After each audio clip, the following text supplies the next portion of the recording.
According to the National Institute on Alcohol Abuse and Alcoholism, approximately 10% of children live with a parent with an alcohol use disorder. This is an alarming statistic as a family law professional who deals with custody cases regularly. Finding the balance between the child's safety and helping the child maintain a relationship with both parents is one of the hardest things to navigate. Add in the he said, she said phenomenon that happens with divorcing couples who often weaponize alcohol use against one another, and the situation is even more difficult. All of this is why Soberlink has been one of the most important tools for my clients dealing with these issues. Soberlink's remote alcohol monitoring tool has helped over 500,000 people prove their sobriety and provide peace of mind regarding the child's safety. Soberlink helps keep the focus on the best interest of the child, which is really the most important part in a divorce case dealing with children. I've teamed up with Soberlink to create a parenting plan guide to help people going through divorce that involves alcohol in children. And you can download it today at soberlink.com/toaster. And if you take a look and you think you're ready to order Soberlink, just mention how to split a toaster for $50 off their device price. Our thanks to Soberlink for sponsoring How to Split a Toaster.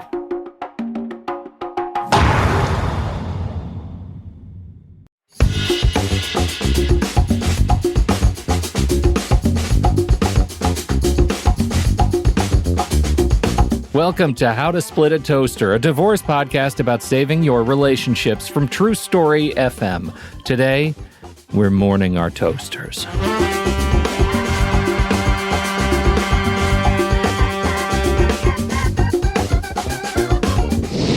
Welcome to the show, everyone. I am Seth Nelson. As always, I'm here with my good friend, Pete Wright. Hi, Seth. I actually don't have a big introduction today, Pete.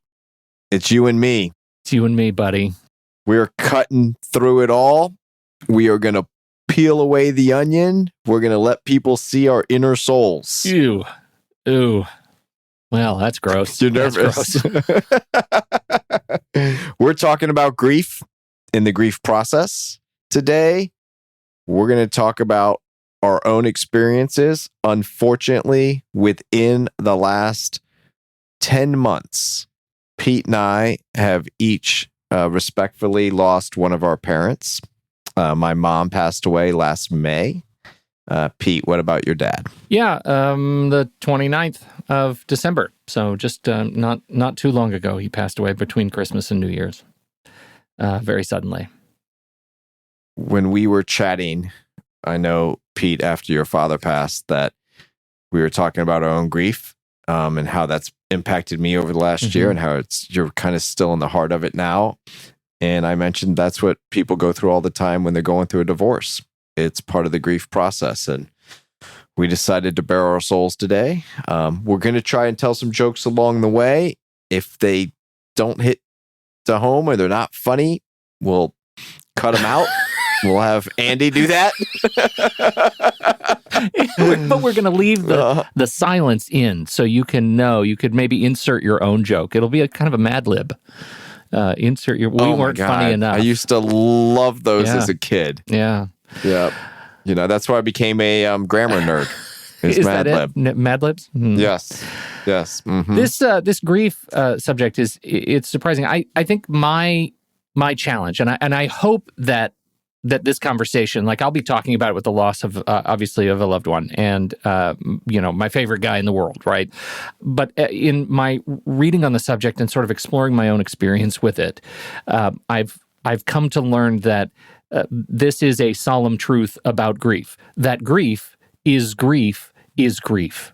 That the emotional sort of physiological response, the psychological response to grief, it could be the loss of someone. It could be the loss of this important relationship in your life. It could be any number of things. It's going to cause a very similar emotional experience. So I guess I say that as a way both of framing this conversation and of setup that we're talking about the loss of somebody important to us and what that caused in our lives, but also that we relate to the feelings of grief of losing a marriage, of the dissolution of a marriage. Is that fair? 100%. And I know that I have become a better counselor at law, right? Mm-hmm. It's the attorney and counselor at law. And they always say family law, boy, there's a lot of counseling that goes along with that. And what people don't realize, I think, at least I know I did not realize when I first practiced family law, that the counselor at law was actually a lot of grief counseling. Sure. Is understanding in the moment where my client was in their grief process. Because there's 5 stages. They're not step 1, step 2, step 3, step 4, step 5. They're not linear at all. You can be in one for 1 minute and one the next and one the other next, and you can revert back. So yeah, it really should be the circus of grief, right? I mean, it is, you're jumping from ring to ring to ring. It's the 5-ring circus of grief by Elizabeth Kubler-Ross. I think that is certainly my experience. That jumping from and the 5 stages, since you brought them up: denial, anger, bargaining, depression, and acceptance. Those are sort of the widely accepted sort of foundational elements of grief as presented in this model. Right. There have been many people who have come since then and embellished the model and tweaked the model, but this is the one that's sort of, I think, when you talk about the stages of grief, this is what people think about. Exactly. And man, are you right on the money. It is not linear at all. At all. So I'll let you tackle that one first, how that's impacted you, then I'll share mine on that. Sure. I was not able to be there because it happened pretty suddenly, the loss of my dad, and he had made some very clear choices about how he wanted his end of life care to look, and decided, he said, I don't want to be ventilated, I don't want to be intubated. I just, if that's the direction we're going, then I don't want to go that way, and so as a result, there was no time for me to be present, to travel and get there in time. And so, boy, the moment I found out, it was just a crushing, like knee buckling blow to the stomach of just that this my entire universe went from something that I understood to something I didn't understand at what felt like the flick of a switch. I know I went through probably all 5 of the stages of grief in about 10 minutes, right after the experience. It happens very, very quickly. Right. There's no way he can be gone. You're really pissed off. Right. Please, I'll do please anything tell to me, get him back. You're lying to me. Right. And oh my God, how will life ever be the same? To, oh, well, I guess this is the new world order. I got to grow up and figure out how to be. And that is the most miraculous sort of thing about this. Like losing dad, I feel like was a step I didn't know I needed to take in my own growing up, in my own like adulting journey, Right. We all become orphans one day. Yeah. We do. This is the shittiest thing we all have to inherit at some point. That's right. At some point. And so that circle was just crushing. But here are the things that I think over the last 2 months now have been sort of top of mind. That immediate sense of grief at the event itself has sort of evened out, right? That's I get it. The seas have grown calm. What I did not expect was the fact that I have zero control over when I am impacted again over grief. It's tied to every artifact of this past life, whether it's artwork or furniture or clothes or events. Just the other day, we got the last of the life insurance checks that had come in from these policies that paid out. Right. And that last check I'm looking at, and I just fall into the couch because I just lose all feeling. Right. I mean, and most people have that, Pete, but when you got the check for $100 million, I would have fallen into the couch too. Let me tell you, I wish we were talking about that kind of money, but you know what it was? It was that sense that, like, as long as that check was out there, I didn't have to end the process of like living with him. And Pete, we've talked about that, about divorce. Yeah. People will stay in litigation to stay in the marriage. Yep. So it is that same concept. There's something else out there that's keeping me connected to what I want to believe or how I feel. And even though intellectually, like, this has happened, or divorce, it's really happened, we're just going through paperwork now, right? Mm-hmm. So there's someone else has made the decision, we're splitting up, and then they call it a divorce, which is a legal proceeding. There's the emotional one, but you've already moved out. You're not there. You're not, bringing coffee service in the morning. Right. Like, all that's gone, right? And they're still married or still connected because they don't have a piece of paper where a judge signed, right? Yes. Yeah, that's it. So that's the thing that I think is so surprising to me. That's one of them, is that these artifacts that I didn't expect, that I had attributed so much weight, they come out and they smack me constantly, right? It is really everywhere all the time. You just don't know when you're going to run, like you're going to turn a corner and suddenly run headlong into a reminder that your life is different than it was for many years, in this case, all your life. And that, it is crushing. Well, grief was described to me this way, is that when you're in the thick of it at first, it's as if you're in a storm out at sea and you don't have a boat and you don't have a life jacket. You are just in the ocean and the waves are just crashing over you, and you're gulping in water and you're gulping in water. And eventually the seas will start to calm and the sun will come out and be on your face and you'll be living your life. And out of the blue, there will be the rogue wave that you didn't see coming on a beautiful day, and you're swallowing that water for that moment again.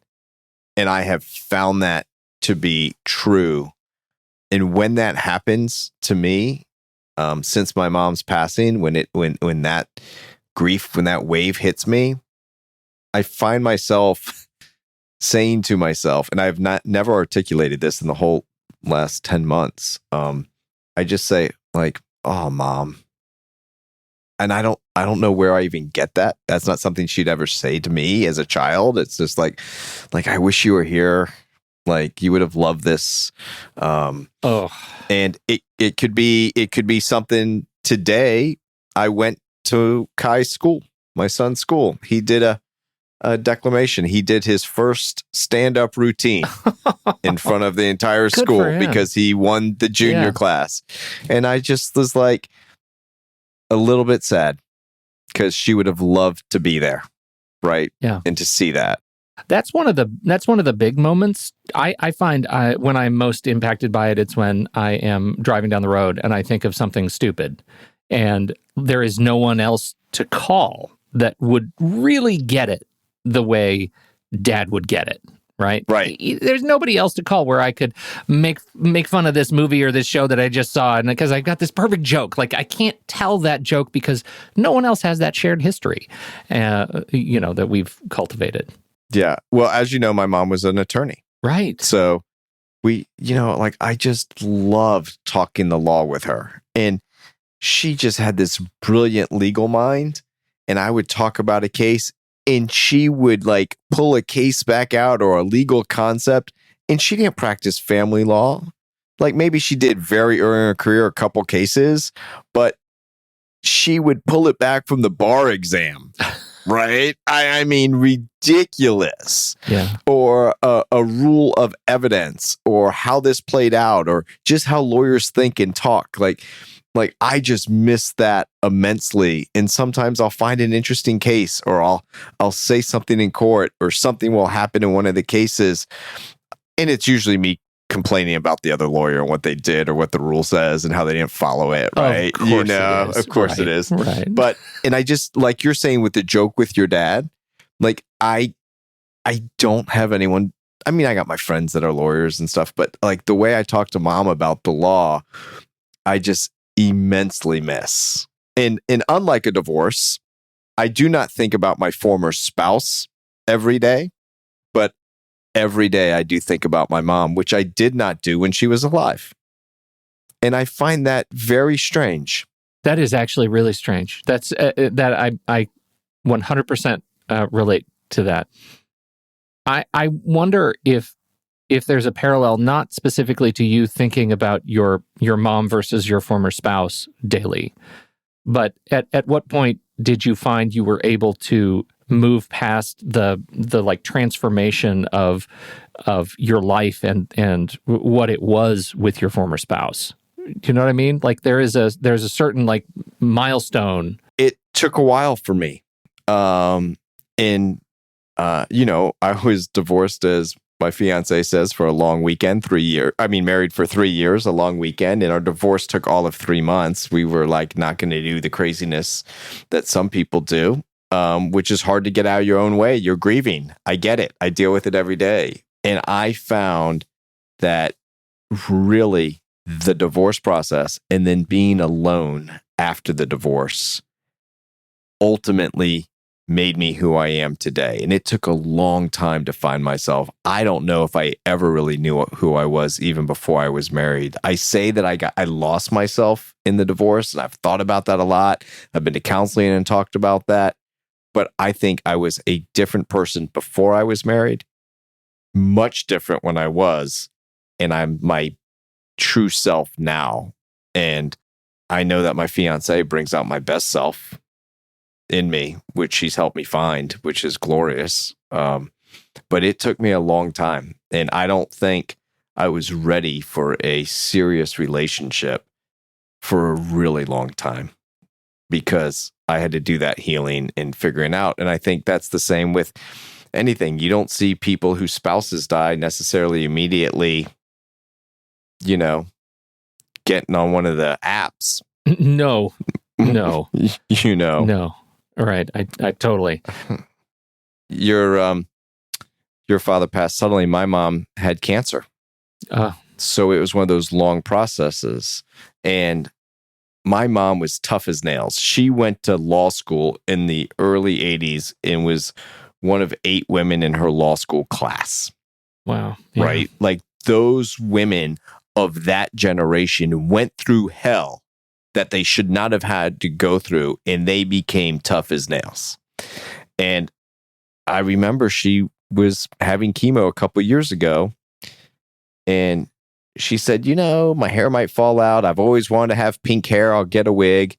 And she called me up, Pete, and said, I was checking on her, and she goes, yeah, my hair started falling out in the shower today. It just really got me down. And she was really depressed and not thinking, and as I should think, and before I speak, I said, Mom, I'll shave my head to support you. I'm balding anyway. And I'm thinking, she's going to say, I'm fine. She's tough.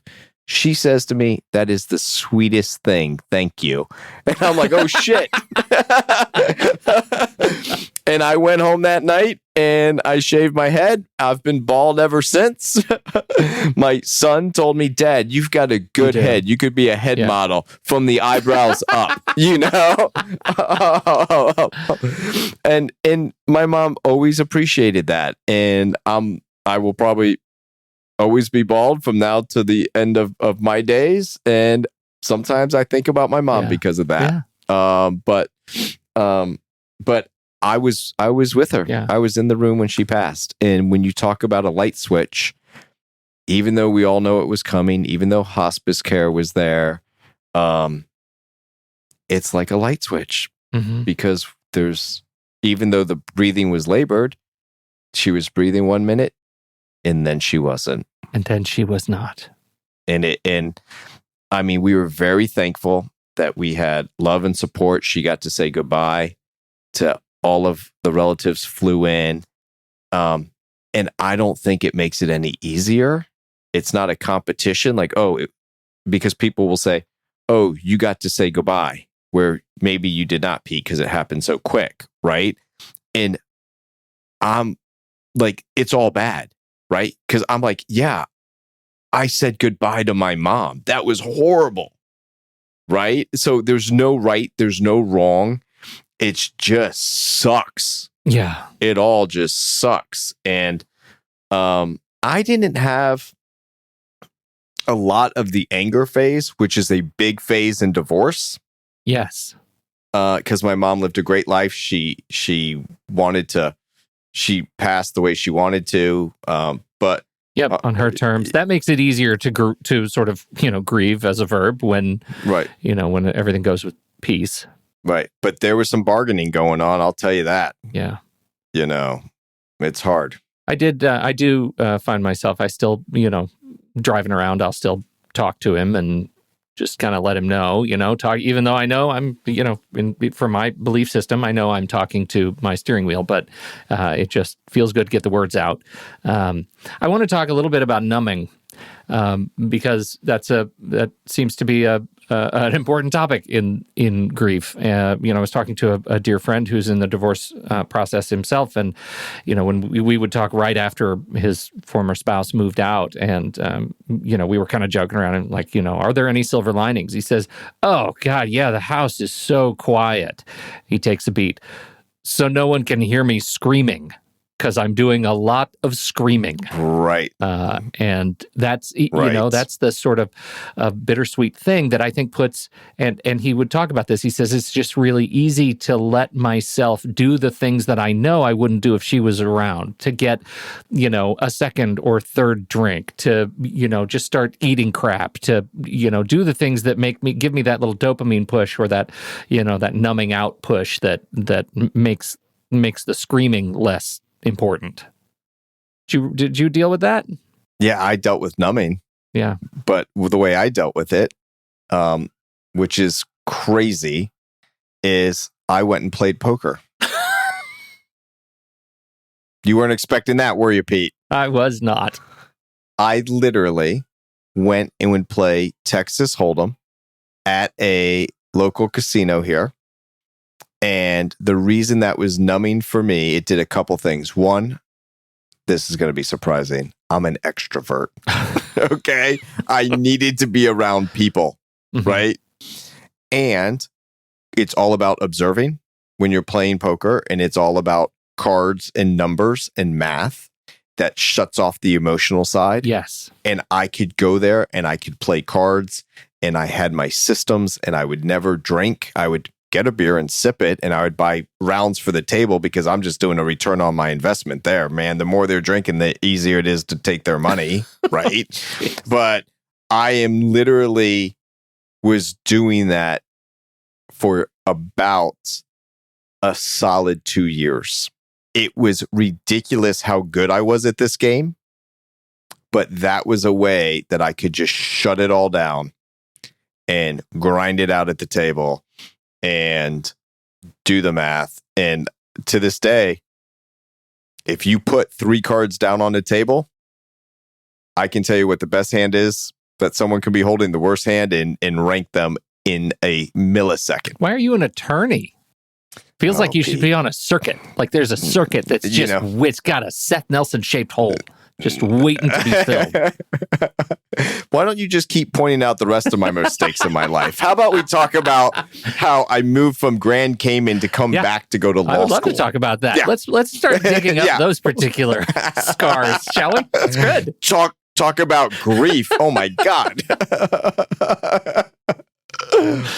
No, I just, that numbing for me was part of it. And it's hard to get through. And when you're going through a divorce and you've got kids and you're worried about a house and all this other stuff. And it's even worse now with social media and unfriending. And then you're on the dating apps and then they pop up on the dating app. It's like always in your face, a lot more than those songs in the 70s where every time I look around, I see where you are. Like literally you're carrying them around in your pocket.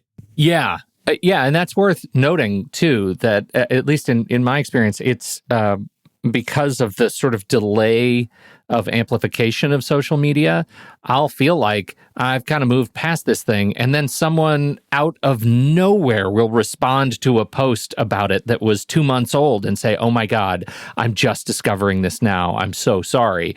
And witnessing them go through the grief again is it just brings up the same old feelings again, and it can get very challenging. I think that's, for me, the real effort, the real muscle to develop is the sense of patience, both with others and myself in this process. Yep. I can't judge other people who were close to him for experiencing exactly what I experienced just because they didn't do it until much later.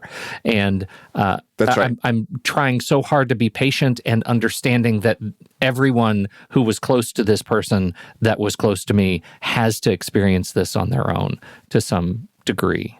And then your closest friends or people that maybe you haven't run into, but you're friends with, and then you run into them, even though they know, this happened to me just last weekend.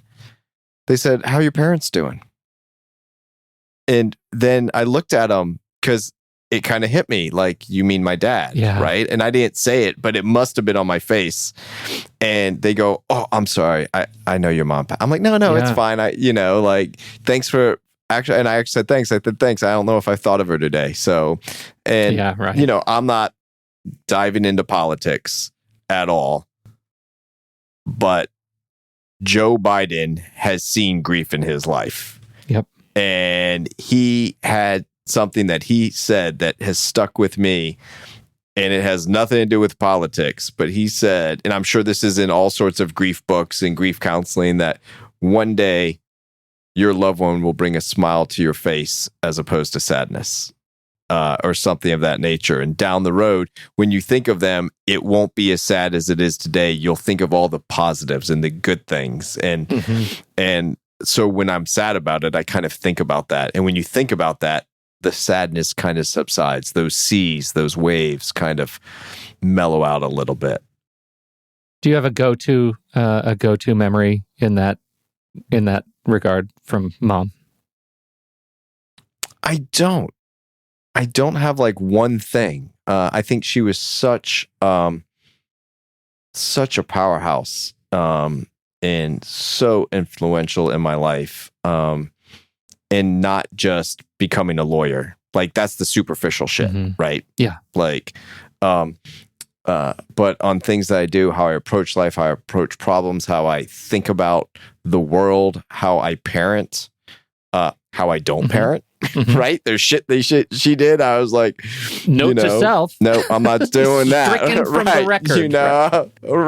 Right. So, and we all try to do that, right? But I don't have a go-to. How about you? I know it's still early for you. I do. I do have one that makes me smile every single time I think about it. It happened, oh gosh, I want to say 30 years ago. I was in college at University of Colorado, and my folks came up to Boulder for Thanksgiving weekend, and we went to a very fine restaurant with a very fine buffet.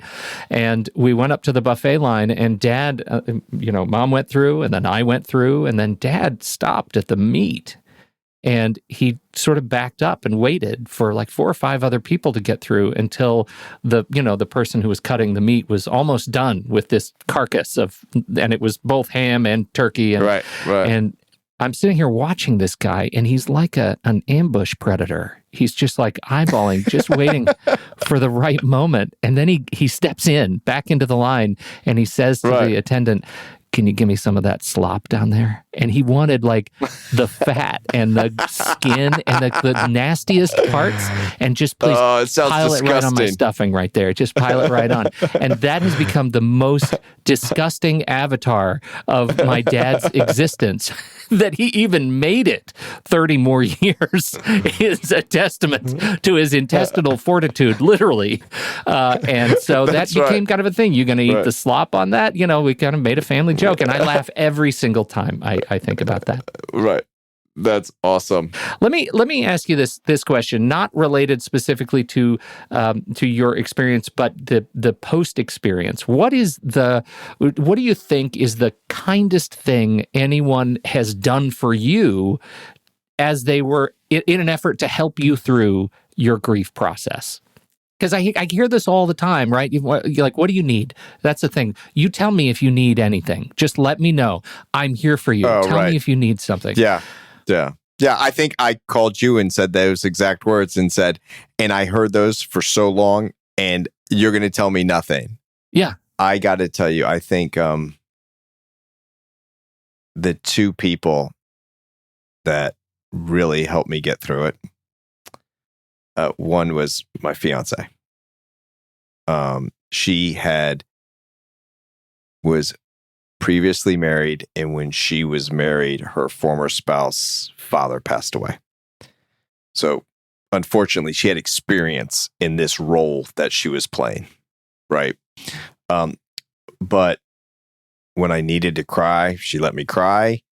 When I needed to be strong for Kai, she let me be strong for Kai, and she was just there for me, and sometimes not doing anything, just being there, and sometimes not being there, right? But intuitively, she knew what I needed when I needed it and helped make it happen. And I can't even pinpoint it or explain how she did it, but she did. And the other one was my former spouse. And if she's listening to this podcast, she's thinking right now, I didn't do anything. But she did.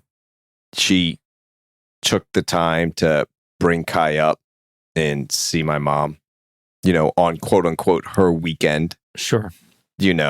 Said, she wanted to come see mom, and they hung out, and my mom, to the day she passed, always loved her, always thought she was an amazing mom, an amazing person.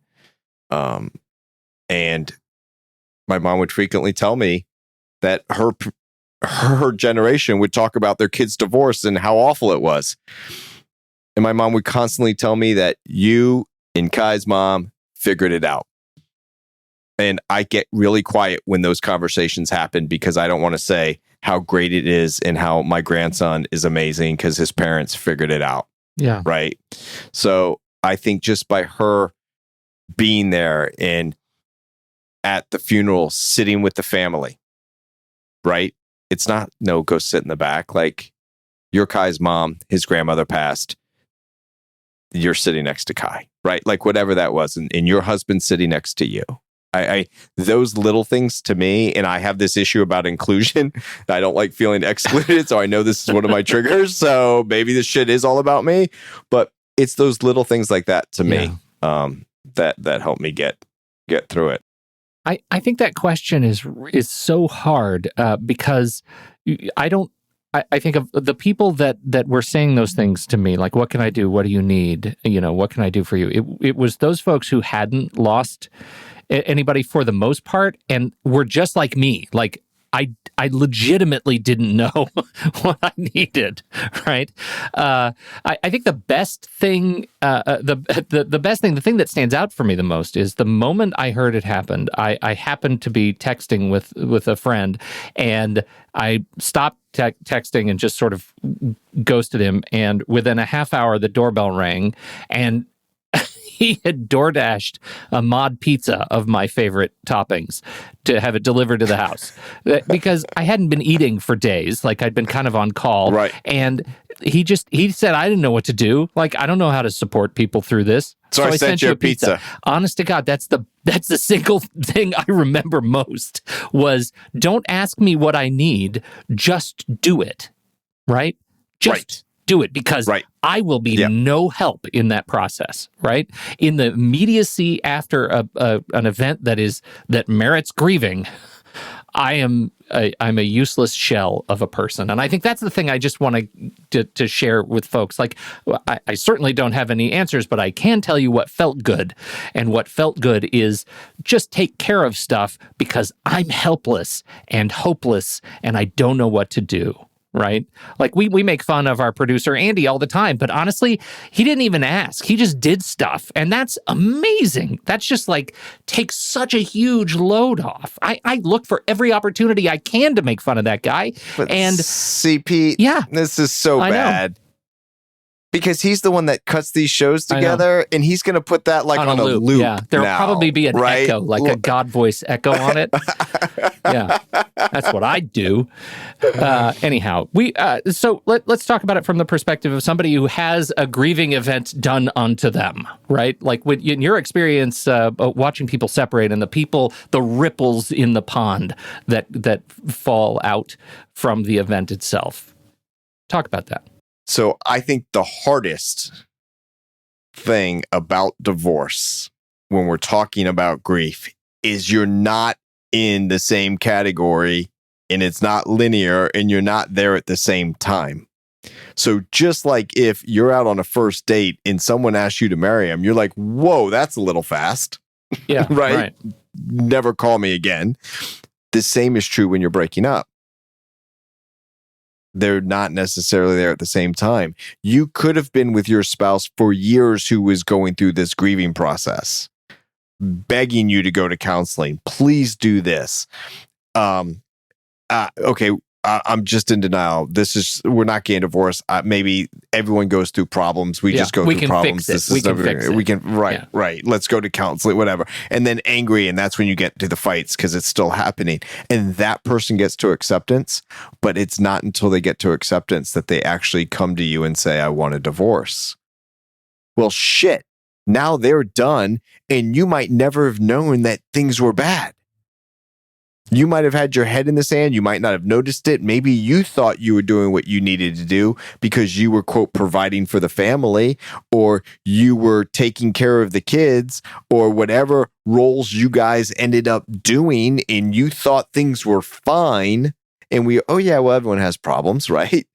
I thought we'd just get through this rough patch, right? Well, shit, you don't just get through it. You got to do something about it, right? But that person is like, what? I'm in denial. This isn't happening. And they haven't even started this process. And the other one's done. And you got a lot of catching up to do and you don't even want it. And those cases usually don't settle unless you happen to catch that person on a bargaining day or I just want to be done. Yeah. Right? Yeah. And that's where I tell people, we have to file for divorce, not to be a jerk, but you've got to get through this process. And this other person's never going to get through a process until there's a deadline. And filing with the court system, as slow as it is, at least there's a deadline. And that can be very difficult on both sides because the other one's at acceptance like, what? We just get this done. We don't even have any kids. We're dividing assets. What's the problem? Well, the problem is they're in denial. Mm-hmm. Right? And there's nothing we can do about that other than move the case forward. And maybe after you're divorced, they're still in denial. And I think it's just really, really difficult. What's your experience with kids?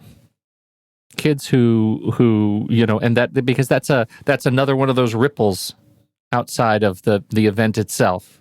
They're grieving too. We've said it 1,000 times, Pete. They are resilient. And it's all how it is approached. Kids, like all of us, look at the world as how does this impact me? And they will be sad, they will grieve, but how the parents work together that, look, you had a vision, you had a plan in your head that didn't go according to plan. Life is about, the joke, right? We plan, God laughs, right? Yeah. So, but what I've learned working with Laura Gallagher, who was on our show, the psychologist, about working with teams, plans are what we deviate from. We make plans knowing that we are going to deviate from that plan. Yeah, you're not adaptable if you don't have a plan. You're an improviser. That's right. So I think with kids, it's also important to talk about them that it's okay to be sad. It's okay to be angry. It's okay and makes it easier to identify the emotion. When you can identify and state the emotion that you're in, that's called self-awareness, and that's healthy.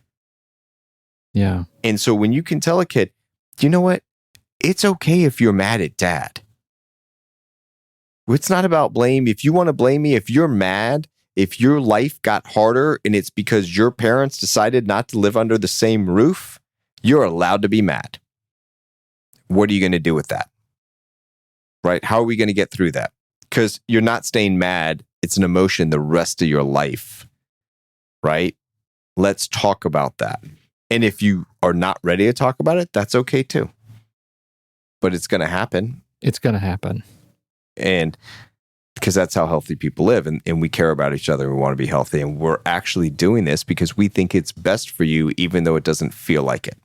Well, and it's very much that, some part of the process is learning how to get to the other side so that you can make room for the positive memories. You can make room for the things that fill the emptiness by way of thinking about the times you had together that were positive, that built a life of whatever it was. Right. And I'm never offended if my fiance says, my former spouse and I used to love going to this restaurant. It's not like I'm saying, we can't go to that restaurant. Like, get your fucking ego out of the way. They got great food. Like, and let's one up it, yeah. I do understand, though, that it's okay to not be able to go to that restaurant for a time just because I might be a hot mess. Like, it's just, there are a lot of memories there. And that's right. It's going to be hard to experience that. But that's called grief. That's called grief. Right. Right. But the objective, I really like that repositioning the objective. The objective is not to create these protected spaces that no one can ever encroach upon, right? This is, we're not talking about the secret trunk in the attic that's full of the old life stuff, right? The mystery box. Right. Get rid of the mystery box. You don't need a mystery box in your life. And that, whether it's an actual mystery box or a Fuddruckers, like you don't need those kinds of protected spaces. Just get to, the objective is getting to the other side of it, so you can remember the love parts and the happy parts, and you don't have to be just expressionless and sad, at the grieving parts. Yeah, and I actually find some things very humorous that when you talk about like what you look back on, even the process of my mother's death, right? She was in the hospital and they come in to do physical therapy. And this very nice woman comes in who's a physical therapist in a hospital. Like, you've got to be a saint, right, to have this job. And she comes in and says, it's time for physical therapy. And my mom looks at her and holds up her hand and just says, denied. She just says, denied. Just this was not accepting the fact that this is where we were in this process. No, she knew where she was. She's like, it's going to be painful. It's not going to fucking help me. I'm not doing that. And I know the damn law. If I tell you not to touch me and you touch me, that's assault. Oh my and God. I know you're trying to help me physical. That's what's going on. And my mom, who was, you always know where you stood. There was never a question. She just looked at that woman and said, denied, and held up her hand, her hand was frail. Her arm is like you would picture, right? Denied. My fiance, who gives everyone the benefit of the doubt and is sweet and kind and caring, said, I didn't even know that was something you could do. She's like, I would have said, I don't really want to, it really hurts. I'm not feeling well. And they would have said, yeah, but this is to make you feel better. And I would have been like, okay, Denied. Like, that makes me want to get a stamp of some sort. Like, I just want to be able to do that. I have one story similar to that, the hospital conversation, that I think is probably worth sharing, just in terms of a life lesson on bedside manner. And I didn't realize this was funny until many weeks had gone by. But now I find it, I think, possibly one of the funniest things that I experienced in this process. Having this conversation before my dad passed with my mom and the doctor and the care team, and we're all on this call together, and she's in the room, and the doctor gives us this list of really horrible things, like things that don't give you any sense that there is an upside. And my mom, bless her, she says, wait. You're giving me a lot of really bad news right now. Are you telling me my husband is dying? And the doctor, who I think received his bedside manner training in law school, said, nice jab. I like it. Did you see that? That was for you. Yeah, that's good. He said, after thinking way too hard, well, I'm not telling you he's not dying. A fucking double negative? You've got to deal with a double negative? We had to parse that in the hospital with the care team. I'm not telling you he's not dying. Why would you say that to anyone? Oh my God. Anyone. Let me tell you. Yeah. My mom had an amazing doctor who she really liked. I did not. Oh. And it's the same reason you're saying, because I'm having a conversation with her, not in front of my mother. And I say, we all know she's dying, but she's waiting for you to tell her. Yeah. There's nothing else to do. And she said, well, part of what I do, she says, you never know when it might come, you never know. And she said, and I don't remember, if, you could get hit by a bus. She used like one of those things, right? And I was like, your job isn't to give her hope. Your job is to tell her medical prognosis. Yes. That just to this day really gets under my skin, because my mom is the woman who would say, tell me the facts. Give me the facts. I'm going to do the analysis. Right? Yeah. And then I can make the decisions. I just feel she wasn't giving all that information to let my mom make her decisions. Like this false hope out there. Awful. So I'm with you. Double negative, man. That's rough, worse. Right? That's rough. God, that's horrible. I didn't care for it. It wasn't in law school because we're taught not to use double negatives. I'm just saying. Oh, good. Got to defend my profession. You did good, kid. Especially against the doctors, were my uncle and cousin. Oh, they're probably. I'll talk to them about this. Cousin. You guys are doing great. I'm sure it's not you though. Right. Exactly. Well, I appreciate having the conversation with you, Seth. Obviously, neither of us are experts in grief counseling, just going through it, and like everybody else. And it is the single hardest thing I've ever done in my life, and that's not pleasant. It is just not pleasant. It's not. I appreciate you sharing all this, Pete. For anyone out there, I hope this helps. I understand we have a question from a listener, though, Pete. We sure do. And this one turns the old frown upside down. Okay, let's hear it. All right, here we go. This is from Samantha. Samantha, first of all, thank you so much for writing. We really appreciate you contributing to this show. Here we go. First of all, says Samantha, I love your show, in all caps with many exclamation points. May all questions begin with such exuberance. I've been listening to y'all since the beginning of the podcast, and I can't say thank you enough for the advice and comedy that you both bring to the show. When I'm having a bad day due to my divorce circumstances, I just push play on your podcast for a good laugh. And yes, Seth, I agree with your fiance about the weekend marriage you were previously in. Call back. That was good. I didn't even know that was in there. Pretty good. Samantha goes on. I was married for 13 years and separated for the last 4 years. In mediation 4 years ago, my soon-to-be ex and I signed a document here in Texas, Samantha says parenthetically, that we would not introduce our kids to anyone till 6 months after our divorce. Here we are 4 years later, and he's still not signing the final divorce papers. The guy has several control issues, hence why we're getting divorced, and yes, lawyers are involved. I have a wonderful person that I've been seeing the past 2 years, and I'm looking forward to him meeting my kids. Once I finally get my ex to sign papers, how much trouble, contempt of court, would I be in if I didn't wait the full 6 months for him to finally meet the kids? My kids know about the boyfriend, and I feel like I'm doing more damage by them knowing about him, but not being able to meet him. Any advice is greatly appreciated. Okay. First off, we could do a whole show just on this question. Yeah. But I'm going to narrow it down a little bit. Okay. One, this guy might still be going through the grieving process and she's at acceptance. Look at that. Look at what we just did there. Call back. Well done. Exactly. Twice in one show. This is amazing. Okay. So I hate these provisions that people put in their agreements. So I'm just talking Where do generally. those provisions come from? Like emotionally, you're sitting in the room with people. What is it that motivates these kinds of things getting written into documents like this? It is the parent going through the divorce, trying to think about what's best for the kids, and we shouldn't introduce anyone right away because somehow that's going to screw them up, which it might. It also might not. Yeah. Right? It's how you handle it. obviously some time that goes by.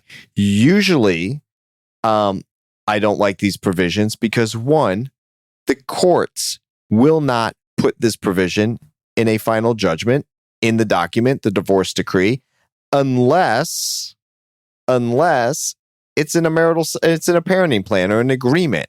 Now, check your local jurisdiction, but this is not something that if you read Florida case law, you're going to find, oh, Judge, I'm asking not to introduce anybody, because it's all speculative. It just doesn't happen. I won't bore you with the law on it, okay? I don't know what it's like in Texas, okay? Nobody knows what it's like in Texas. So, what exactly? So I'm a little confused about this because it said they signed a document. I don't know what that document is. I don't know if that document's been turned into a court order. Therefore, I don't know how much trouble you're going to be if you don't follow that court order. Okay? Yeah. Second, I can't imagine anyone would be in a whole lot of trouble. Talk to your lawyer. Don't talk to me. But we have clients all the time that will say, my document says X. And I say, yes, it does. It's a court order. I have to advise you to follow the court order. Their next question is, what happens if I don't? Which is exactly what she's asking here. You can't unring the bell. Usually the overarching theme is you have to act in what's in the best interest of the children, right? Mm-hmm. So what's a court going to do? Yeah, if let's just say you get through the documents getting signed and you do it in a month or 2 weeks or 3 months. Yeah, doesn't the court have other stuff to do? Yeah, and what I usually think about, and actually Tammy Spar said this, the mediator that we had on the show, people get all wrapped up in, I want this from the court, or I want this in agreement. Is a court going to do this? If you think about a married couple intact and what a court may or may not do on raising those kids, that's pretty much what courts do when you get divorced. Right? I mean, the court is as likely to come into my house and help me raise my kids. Right. That's just not what they're there to do. They're like, okay, best interest of the kids. Let's figure out a parenting plan. We're done. Right? That's what they would love to do. But like sometimes people are like, well, I want him not to introduce anybody or to do this or that when he's with, like, a court's not going to come into your house and say, Pete, you got to read the kids' bedtime stories every night. Right? Like, that's just not what happens. So, but the thing I also don't understand about the question is, it seems like they signed one document at mediation, but then they can't get them to sign another document. So I'm not sure what that is. And that's why I'm saying, talk to your lawyer, go through the process, get it in front of a judge, do whatever you need to do to get this done. Yeah. Right? This is the final divorce paperwork, right? There's a signature that goes on final divorce paperwork. He's just sitting on like a manila envelope full of stuff that says sign here. I don't know. And if he is, you're not divorced yet, go set it for a hearing, go set it for trial, because judges are there to solve disputes and to get the process going. So this is potentially a different dispute, which is I can't get my soon-to-be former spouse to sign this paperwork. That's something you could schedule a hearing on? Yeah, and what I mean by that is nowhere under Florida family law are you required to sign a document. There's only one document you're required to sign, and I'll go to court and say, Judge, they won't sign it. Hold them in contempt, but let me get divorced. Yeah. Right? Okay. Like, so ultimately you go in front of a judge, right? There's all sorts of people that owe people money and there's a court order saying they have to pay it and they don't pay it. Wow. Judge goes in and says, show me their bank account. It's there. I'll garnish the bank account. I'll freeze the account. There's all sorts of things that happen to people that don't want to do things when the courts get involved. There isn't one person sitting in jail that would have walked in there on their own. Right. Got it. It's because the court said it, and there was sheriffs there with handcuffs. That's handy to know. The court is there to solve disputes. This is a dispute. This may be the meta dispute, Samantha, that you didn't even know you had an opportunity to address. Check your local jurisdiction. Of course. Again, we don't know what it's like in Texas. Right. But I really love the beginning. I love your show. Yeah, let's talk more about that. And yes, Seth, I agree with your fiance. And the reason I'm coming back up is because we're trying to offset the loop of Andy being such a good guy earlier in the show. Oh, God, so tiresome. Hey, Samantha, thank you for writing in. And for anybody else, you too can get your questions onto this show. Just visit howtosplitatoaster.com/ask a question. and it'll take you to a form where you can ask a question. howtosplitatoaster.com/ask a question. And you can ask your question. There's a form that comes up. You can ask completely anonymously. We don't track anything. It doesn't save your name if you don't write it in there. If you just want to ask a question, we're very excited to get more of these questions in these shows. Thank you for your participation. And thank you, everybody, for downloading and listening to this show. We sure appreciate your time and your attention, especially on a hard topic. Certainly hard enough to talk about. I think we did okay. I think we got through it okay. Yeah, we're okay. But, we won't tell JT, our health guy that was on before, fitness coach. Maybe it's time for a beer and some pizza. Oh, so time for beer and pizza. Thank you, everybody. On behalf of Seth Nelson, America's favorite divorce attorney, I'm Pete Wright. We'll catch you next time right here on How to Split a Toaster, a divorce podcast about saving your relationships.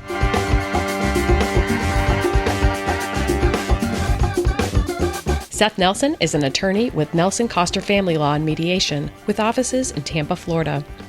While we may be discussing family law topics, How to Split a Toaster is not intended to, nor is it providing legal advice. Every situation is different. If you have specific questions regarding your situation, please seek your own legal counsel with an attorney licensed to practice law in your jurisdiction. Pete Wright is not an attorney or employee of Nelson Coster. Seth Nelson is licensed to practice law in Florida.